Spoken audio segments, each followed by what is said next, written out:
시간입니다. 이번에는 시스템에 대해서 알려드리려고 합니다. 많은 분들이 오셨을 때 학원을 경영하시는 공부방, 교습소 정도까지도 운영하시는 분들은 시스템화되어 있지 않은 분들이 생각보다 조금 많이 있으세요. 그런 것들이 커리큘럼하고 뭐 시스템화하는 게 어렵기 때문에 대부분 프랜차이즈의 그 시스템을 사실 가맹비나 이런 걸 내고 사시거든요. 1년 어떻게 가르쳐야 하는지 이런 것들을 스스로 해놓으시기가 사실 많은 시간과 노력이 들어가요. 그래서 그대로 사시기도 해요. 뭐 매번 교재 주문하고 이런 것들까지도 이제 좀 사실 그런 소소한 업무들이 많죠. 첫 번째는 나의 스케줄부터 체계적으로 하시기를 권장을 드립니다. 굉장히 좀 디테일하게 스케줄을 짜시기를 바래요. 근데 사실 이게 습관으로 몸에 익히다 보면 쉽지만 뭔가 하나 다 적는 거는 쉽지는 않거든요. 처음에 많이 좀 어려워하시더라고요. 월별, 일별 스케줄부터 짜세요. 일별이라고 하면 내가 출근 시간이 예를 들어서 우리 선생님들이 1시에 출근해서 뭐 9시쯤 퇴근한다 라고 했을 때 뭐 중고등으로 넘어가면 더 퇴근 시간이 늦어지기도 하죠.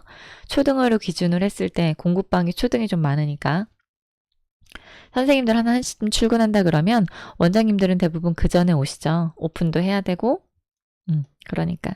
그래서 수업 준비하는 시간, 그리고 기존의 원생 상담하고 관리하는 데 필요한 시간, 신입생 상담하고 수업하는 데 필요한 시간, 그리고 수업하고 마무리하기까지의 이런 일별 스케줄을 주 5일 기준으로 했을 때 체계적으로 짜시기를 권장을 드려요.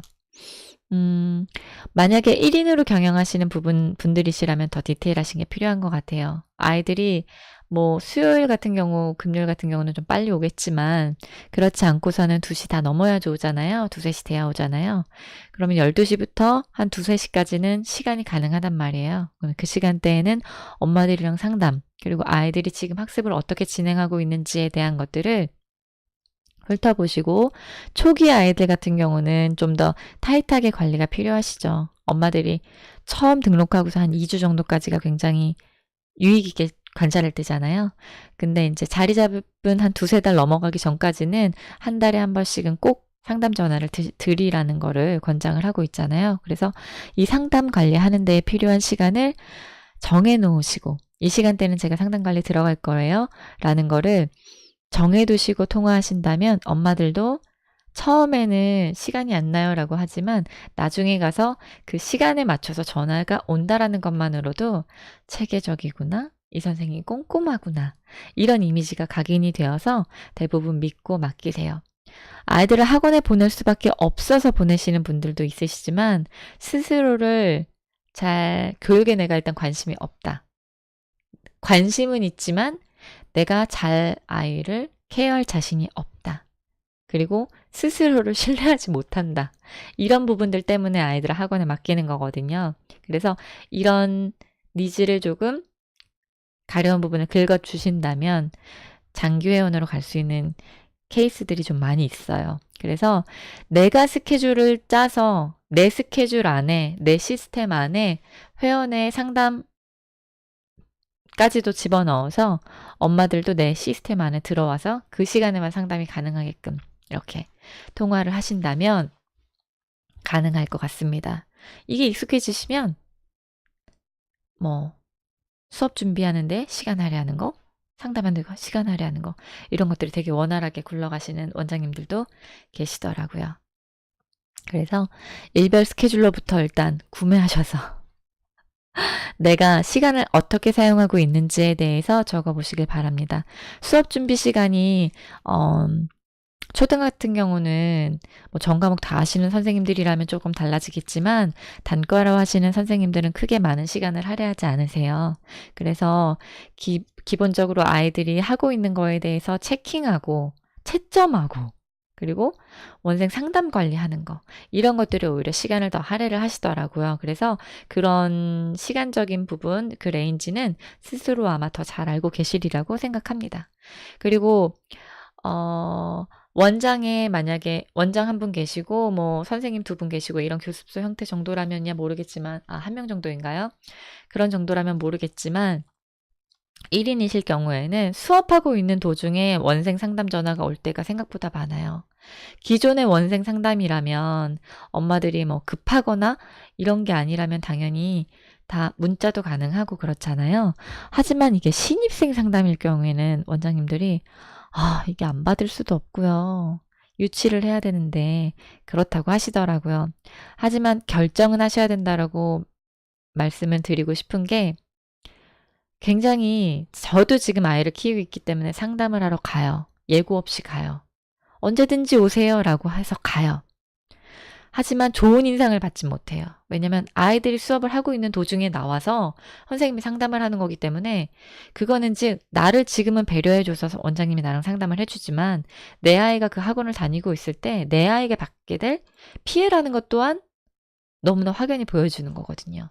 그래서 신입생 상담 같은 경우는 직접 찾아오시는 분이라면 관심이 전화만 하신 분들에 비해서 더 많이 있으신 분이에요. 확률적으로 등록을 하겠다라는 마음이 더 있으신 분이죠.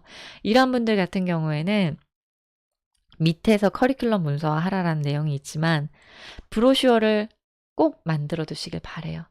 오셨으니까 그냥 보내는 거는 아닌 것 같고요.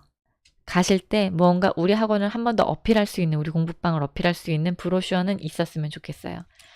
다 어떤 학원이든 프랜차이즈인 학원들은 공부방이라고 하더라도 브로슈어가 다 있어요. 우리는 어떤 게 좋고요. 어떤 시스템으로 아이들을 가르치고요. 선생님이 정말 잘 가르칩니다. 아주 예쁜 그런 여선생님의 이미지. 시각화해서 뭔가 들려서 문서화된 걸 들고 간단 말이에요.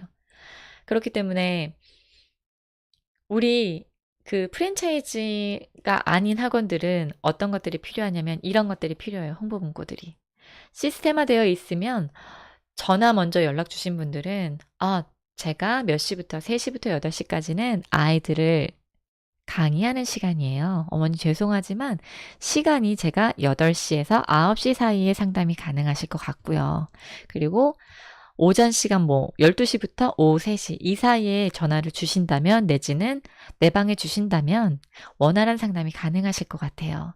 아이의 교육이잖아요. 교육이기 때문에 방문하시는 거를 반드시 하시기를 강추드려요. 어차피 오셔야 돼요. 작성하시고서 아이 상담 일지 작성하시고서 아이를 등록을 하려면 그래서 어떻게든 전화 상담하신 분들은 수업 시간에는 상담 전화를 돌리시길 바래요. 상담 그런 기능 좋죠.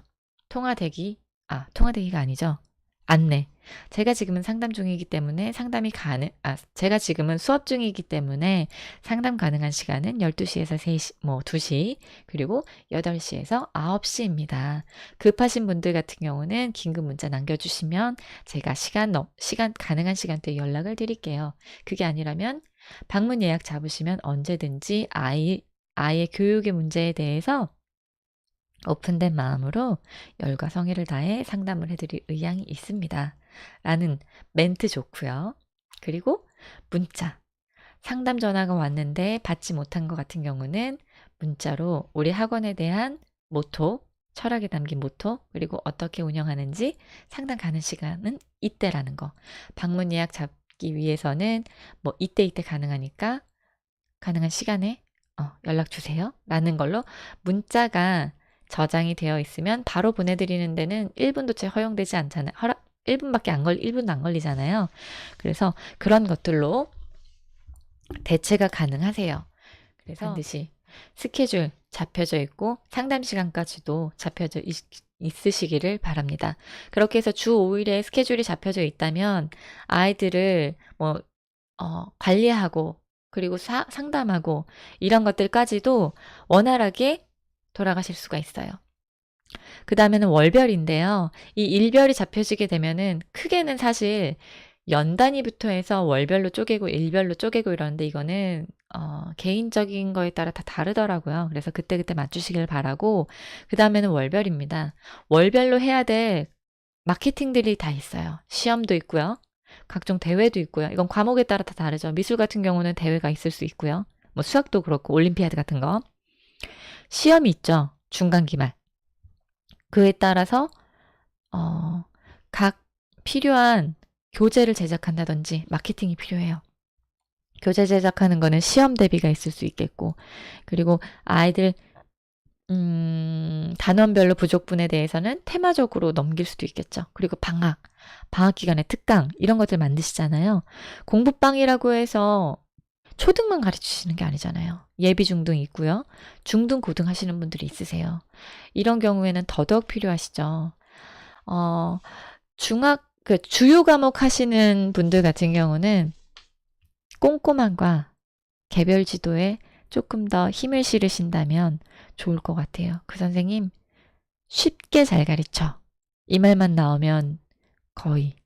그리고 수업에 펑크가 없어. 꾸준한 거 있죠? 꾸준한 거는 오래됐어. 뭐 이런 걸로도 갈 수가 있고요. 꾸준해. 수업에 펑크가 없어. 과외하시는 분들은 이게 되게 펑크가 많거든요. 수업이 변동돼서요. 개인 사정이 생겨서요. 이런 분들은 오래 못 가더라고요. 저도 소시적에 어릴 때 20대 초반에는 과외 펑크는 참 많아요. 오래 못 가요. 장기회원이 안 되더라고요. 하지만 과외를 오래 하신 분들은 정말 뭐가 됐든 그 수업 시간만큼은 지키세요. 그리고 두 번째, 연고대, 서울대 나온 선생님들이 다 잘 가르치는 게 아니에요. 공부방 하시는 분들, 고등, 중등 하시는 분들은 그것만 가지고 밀어붙이지 않으셨으면 좋겠어요. 왜냐면 내 아이 실력이 서울대, 연고대 가면 좋겠지만 그렇지 못해요. 그러면 서울대, 연고대 간 분들이 그렇지 않은 분들도 있지만 대부분 자기 공부 방법이 다 있어요. 특화된. 자기만의. 그건 자기한테 특화된 거지 모든 아이들한테 특화된 게 아니란 말이에요. 그렇기 때문에 고등 아이들, 중등 아이들 가르치는 분들은 제발 어떻게 하면 아이가 쉽게 전달받을 수 있을까에 대해서 많은 고민을 하셨기를 바래요. 저는 공부를 월등히 잘한 케이스가 아니기 때문에 중등 회원들이 굉장히 많았어요. 과외할 때도. 그리고 온라인 교육회사 다닐 때도 중등 아이들을 케어했단 말이에요. 그게 가능했던 건 얘가 내 말을 못 알아듣네. 내가 이렇게 가르치는 거 못 알아듣네. 그럼 어떻게 하면은 잘 전달받을 수 있지에 대한 연구만 했어요. 수학 가르쳤었거든요. 근데 오랫동안 고등아이들을 가르쳤었던 그 선생님이랑 이야기하다가 한 회사의 이사님이 되셨죠. 강사이시다가 회사의 이사님이 되셨는데 질문하시더라고요. 아이들이 계속 이야기하는데도 못 알아들어요. 같은 걸 계속 설명하는데도 못 알아들어요. 어떻게 해야 되나요? 저는 이렇게 대답했어요. 방법을 바꾸라고. 방법을 바꿔야죠. 근데 다행히 그분이 현답이라고 이야기해 주시더라고요. 계속 이야기해서 못 알아듣는다는 건 내가 알아듣지 못하게 설명을 하고 있다라는 이야기예요. 그래서 꼼꼼하게 그리고 아이가 알아듣기 쉽게 꾸준하게 이 3박자만 맞으신다면 중등 고등으로 개별적인 공부방 하시는 분들은 아이가 떠날 이유가 없다라고 생각합니다. 자, 아이들이 학원을 가지만 학원에서 알아듣지 못하는 아이들이 분명히 있어요. 30점, 40점대 아이들. 이런 아이들은 개별적으로 과외는 부담스러워요. 하지만 공부방은 가격이 부담스럽지는 않죠. 1대 3, 4 정도여도 그런 아이들만 묶어가지고 한다면 확장될 수 있어요. 아주 많이. 그런 아이들만 묶어서 2시간씩 타임을 짠다면 갑자기 수익이 올라갈 수 있다고요. 그래서 이만큼 스케줄, 시스템, 체계적인 거, 커리큘럼 중요한 이유라고 생각합니다.